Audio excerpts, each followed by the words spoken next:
What's going on, Rolling on 2 family? Today I have a short video for you guys from when I replaced the rear set foot lever here, the shift lever on the CBR F4i. So I'm gonna give you that video. It's just a quick little tutorial. I'm not really talking in the video, so there's gonna be steps along the way you just have to follow. Pretty basic, so if you're new to this, just watch the video and watch it over if you have to. Therefore, you could get all the ideas on how to replace this part. Mine's, when I bought this bike, was broken, therefore I had to replace it. I'm gonna upload pictures later on how the bike looked and stuff as I go more deep into rebuilding this bike, which is gonna be my stunt bike.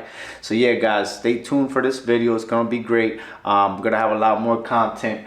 I have what they call the saggy butt fix here for the F4i for the stunt bike. So I got this. We're gonna do a video on this.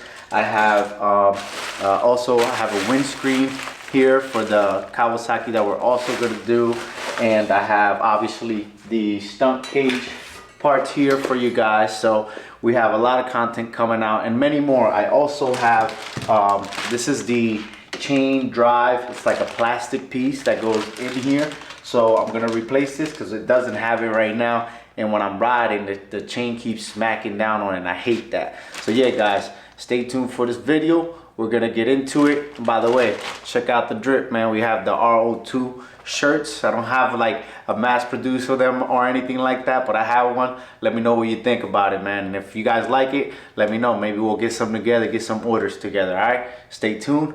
RO2 out of here. Let's get it.